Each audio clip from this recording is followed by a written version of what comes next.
Shalom, Bapak Ibu dan Saudara yang terkasih dalam Tuhan. Kita bersyukur untuk hari yang indah di pagi ini. Kita boleh menikmati kebaikan Tuhan, kemurahan Tuhan ya. Setelah malam hari kita beristirahat dan kemudian bangun ya, dan disegarkan kembali, disegarkan kembali oleh Tuhan. Kita bersyukur ya. Dan pembacaan firman Tuhan pada pagi hari ini kelanjutan dari Yesaya. Saat ini kita berada di kitab Yesaya pasal 59. Ya, beberapa bagian firman Tuhan kita akan renungkan.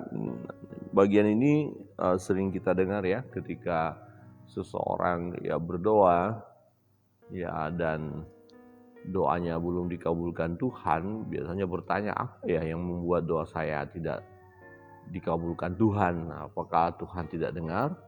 Nah, ada orang berkata, oh Tuhan dengar tapi nanti jawabannya, atau mungkin Tuhan tidak akan jawab. Ya oke, persoalannya apa kira-kira kan itu.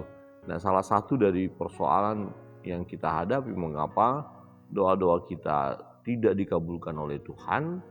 Nah, melalui perjalanan hidup bangsa Yehuda, umat pilihan Allah ini, Nabi Yesaya berbicara kepada mereka. Di ayat pertama dalam Yesaya 59 dikatakan begini, sesungguhnya tangan Tuhan tidak kurang panjang untuk menyelamatkan, dan pendengarannya tidak kurang tajam untuk mendengar. Tetapi yang merupakan pemisah antara kamu dan Allahmu ialah segala kejahatanmu, dan yang membuat dia menyembunyikan diri terhadap kamu sehingga ia tidak mendengar ialah segala dosamu.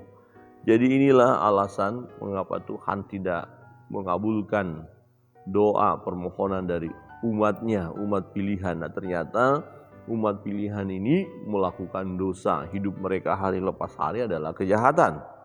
Misalnya ayat 3 dikatakan, sebab tanganmu cemar dengan darah dan jarimu oleh kejahatan. Mulutmu mengucapkan dusta, lidahmu menyebut-nyebut kecurangan. Wah, ini komplit banget ya. Berarti keadaan umat ini adalah benar-benar jauh dari Tuhan. Ya, benar-benar mereka tidak sesuai dengan kebenaran. Di ayat 4, tidak ada yang mengajukan pengaduan dengan alasan benar, dan tidak ada yang menghakimi dengan alasan yang teguh. Orang mengandalkan kesia-siaan dan mengucapkan dusta. Orang mengandung bencana dan melahirkan kelaliman. Mereka menetaskan telur ular beludak dan menenun sarang laba-laba. Siapa yang makan dari telurnya itu akan mati, dan apabila sebutir ditekan pecah, keluarlah seekor ular beludak. Nah, sarang yang ditenun itu tidak dapat dipergunakan sebagai pakaian, dan buatan mereka itu tidak dapat dipakai sebagai kain. Perbuatan mereka adalah perbuatan kelaliman, dan yang dikerjakan tangan mereka adalah kekerasan belaka. Mereka segera melakukan kejahatan dan bersegera hendak menumpahkan darah orang yang tidak bersalah. Rancangan mereka adalah rancangan kelaliman, dan kemana saja mereka pergi, mereka meninggalkan kebinasaan dan keruntuhan. Mereka tidak mengenal jalan damai, dan dalam jejak mereka tidak ada keadilan. Mereka mengambil jalan-jalan yang bengkok, dan setiap orang yang berjalan di situ tidaklah mengenal damai, dan seterusnya. Jadi kalau Bapak Ibu nanti membaca, rupanya hidup mereka itu begitu jahat ya. Oh, tidak takut akan Allah mereka. Tidak ada menyembah Allah dengan cara yang benar. Yang ada kekerasan, kejahatan, cemar, ya dosa. Nah, bagaimana orang yang seperti ini tidak akan dihukum oleh Tuhan? Tentu mereka dihukum ya. Kalau kita melihat di ayat 15 berkata begini, dengan demikian kebenaran telah hilang, dan siapa yang menjauhi kejahatan ia menjadi korban rampasan. Jadi kalau ada orang yang hidupnya benar, ini akan jadi bulan-bulanan mereka dirampas, diperlakukan dengan tidak baik. Nah, tetapi Tuhan melihat dan adalah jahat di matanya bahwa tidak ada hukum. Ini persoalannya. Jadi kalau nggak ada hukum itu adalah jahat di mata Tuhan. Orang sesuka hatinya, semena-mena, mau marah, pukul orang ya silakan pukul, ya bunuh orang silakan bunuh, mengatakan hal-hal yang jahat, silakan. Jadi nggak ada hukum. Nah, ini adalah kejahatan. Tuhan tidak menghendaki bahwa dalam hidup manusia tidak ada hukum. Harus ada hukum. Jadi orang yang salah harus didisiplin. Orang yang melakukan pelanggaran harus dihukum. Ada sanksi. Nah, umat pilihan Allah yang melakukan kejahatan itu nggak boleh dibiarkan. Nggak boleh dibiarkan. Nah, akhirnya Tuhan memang mendisiplin mereka, menghukum mereka. Nah, ketika mereka dalam penghukuman, tentu mereka mengalami kesusahan, penderitaan. Nah, dalam saat penderitaan ini Tuhan bukannya nggak sanggup menolong mereka. Nah, itu latar belakang ayatnya ya. Jadi kita melihat dalam firman ini sungguh tangan Tuhan tidak kurang panjang untuk menyelamatkan. Loh, mungkin orang berkata, mengapa umat tidak diselamatkan? Ini kan umat pilihan Allah. Bukan gak diselamatkan, nanti dulu kalian itu melakukan hal yang jahat. Jadi harus didisiplin. Bukannya tidak mampu Tuhan menyelamatkan. Dan pendengarannya tidak kurang tajam untuk mendengar. Apakah Tuhan mendengar teriakan-teriakan orang-orang yang berteriak kepadanya? Dengar. Yang berdoa kepadanya? Dengar. Tapi apakah dijawab oleh Tuhan? Nanti dulu. Oh, ternyata tidak dikabulkan Tuhan permohonan mereka dan tidak dibebaskan mereka dari tekanan, dari siksaan, dari disiplin itu karena memang mereka berdosa, melakukan hal yang jahat. Maka ayat 2 ini menjadi ayat kunci ya. Ini menjadi pembuka rahasia bagi kita sekalian mengapa kalau ada seseorang doanya tidak dikabulkan Tuhan. Ini salah satu ya, salah satu. Khusus untuk umat pilihan ini memang ini masalah utamanya. Ya, tetapi yang merupakan pemisah antara kamu dan Allahmu ialah segala kejahatanmu dan yang membuat dia menyembunyikan diri. Kita sudah belajar beberapa hari yang lalu, menyembunyikan diri artinya Tuhan tidak mau tahu. Ya, berbeda kalau Tuhan menghadapkan wajahnya, itu arti Tuhan memberkati, tapi Tuhan menyembunyikan diri. Ya, jadi tidak dipedulikan lagi umat itu, dibiarkan saja karena memang kejahatan mereka ya.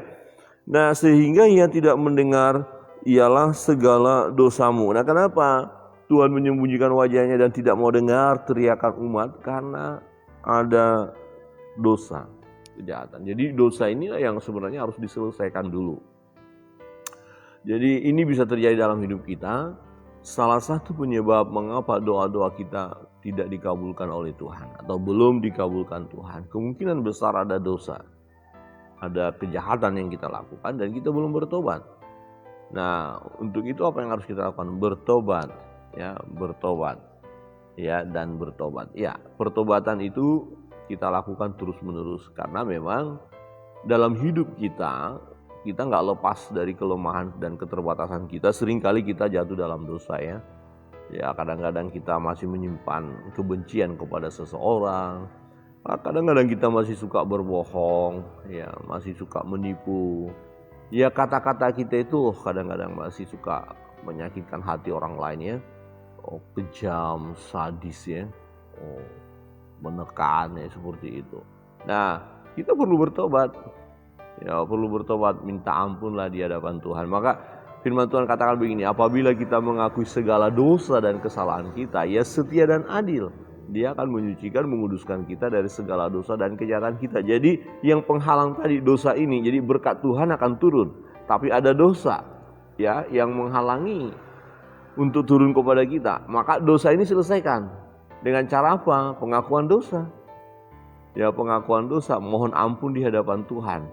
Ya, setelah itu percayalah bahwa berkat Tuhan akan turun atas kita. Ini pun yang akan terjadi dalam umat pilihan Allah ini.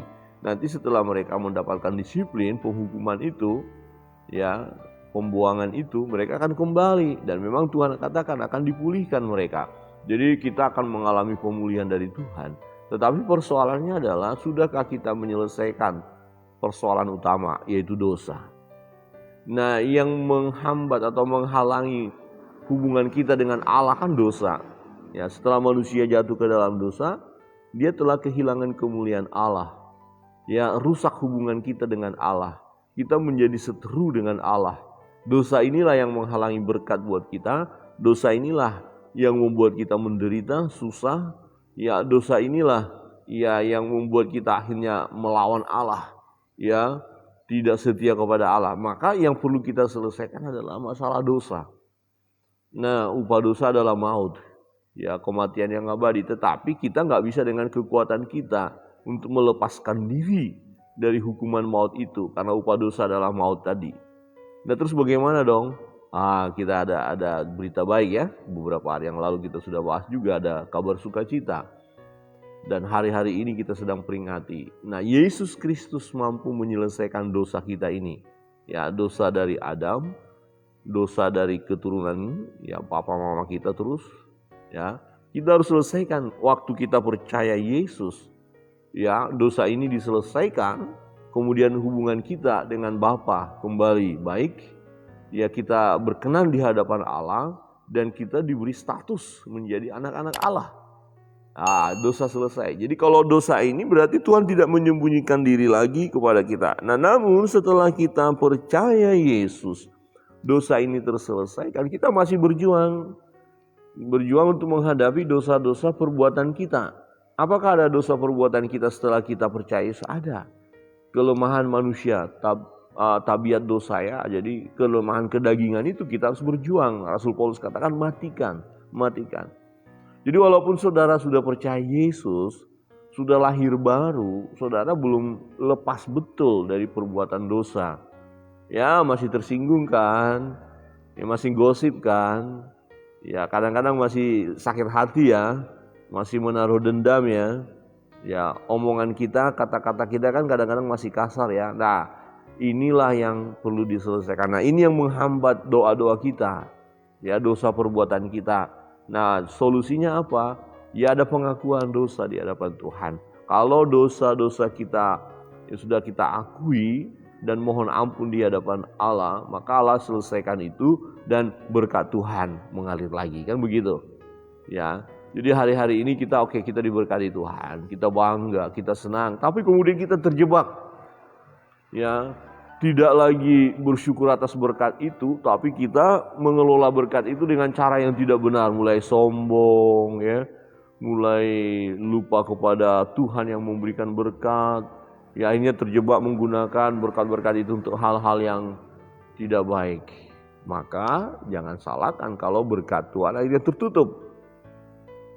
Tuhan tutup berkat buat kita. Akhirnya kita menderita, Tuhan bagaimana? Kita berteriak berdoa, kok Tuhan gak dengar. Bukan gak dengar, selesaikan dulu dong masalahmu, dosamu, bertobat lagi dong. Nah, pertobatan kita lakukan lagi, minta ampun di hadapan Tuhan. Tuhan ampuni saya. Ya, saya sudah melakukan dosa. Nah, ketika kita balik datang kepadanya, maka Tuhan kembali memberkati kita. Jadi perlu pertobatan. Pertobatan yang pertama adalah bagi setiap umat manusia. Ya, harus percaya kepada Yesus. Ini dosa ini yang hanya bisa diselesaikan oleh Yesus. Ya, jadi kita mengalami kelahiran baru supaya posisi kita menjadi anak-anak Allah. Maka kita berkenan di hadapan Allah. Dan yang kedua, kita harus menyelesaikan dosa perbuatan kita. Kita sudah percaya, sudah menjadi status anak-anak Allah, tapi masih ada dosa-dosa yang kita lakukan. Nah, ini harus diselesaikan. Nah, ini yang Rasul Paulus katakan, matikanlah keinginan daging. Matikan. Kadang-kadang keinginan daging, ya keinginan dunia menyeret kita. Nah, ini kita harus berjuang dalam hal ini. Jadi dua pertobatan ini. Pertobatan yang pertama sekali saja, sekali untuk selama-lamanya, yaitu percaya kepada Yesus. Maka dosa-dosa turunan, dosa yang dipertalikan dari Adam ya dan Hawa itu kita selesai. Kita berkenan di hadapan Allah. Tapi masih ada namanya dosa perbuatan kita secara pribadi, maka ini harus kita selesaikan. Nah, inilah yang menjadi penghalang penghalang berkat-berkat buat kita karena ada dosa. Kok Tuhan nggak dengar doa? Bukan nggak dengar. Kok Tuhan nggak selamatkan saya? Apa Tuhan nggak mampu? Oh, mampu. Cuma nanti dulu, selesaikan dulu masalahmu. Itu sebabnya kalau kita berdoa perlu ya mohon pengampunan dosa dulu. Ampuni kami Tuhan atas dosa dan kesalahan kami, supaya apa yang kami lakukan ini berkenan kepada Tuhan. Saudara bisa saja melayani, tapi dosa tetap menempel di dalam diri saudara dan saudara tidak selesaikan. Saya nggak yakin pelayanan saudara diberkati Tuhan. Saya nggak yakin pelayanan saudara itu berkenan di hadapan Tuhan.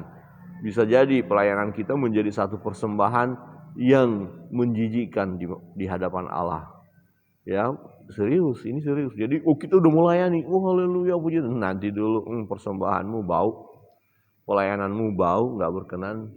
Kalau dalam Alkitab dikatakan suatu persembahan yang menjijikkan bagi Tuhan. Karena Tuhan tidak butuh seperti itu. Ya, yang utama adalah hidup kita dong. Selesaikan dulu masalah dosa-dosa yang kita lakukan. Maka Tuhan berkenan, kemudian kita layani Tuhan. Ya, betul, itu panggilan Tuhan bagi kita untuk melayani Dia. Tapi jangan pernah kita melayani tetapi masih terus menempel dosa-dosa itu dan kita tidak mau selesaikan. Kita tahu, kita sadar, kita lakukan itu, tapi kita nggak mau berubah. Nah, ini menjadi masalah. Ini menjadi sesuatu yang menghambat pelayanan kita, menghambat berkat buat kita, ya, membuat kita kehilangan damai sejahtera. Untuk itu, Bapak Ibu Saudara yang terkasih dalam Tuhan, ya, apapun doa-doa kita, percayalah Tuhan dengar. Apapun kesulitan, percayalah Tuhan bisa menyelamatkan kita, menolong kita. Tapi jika belum kita alami ya pertolongan dari Tuhan, kita bisa ya introspeksi diri dulu.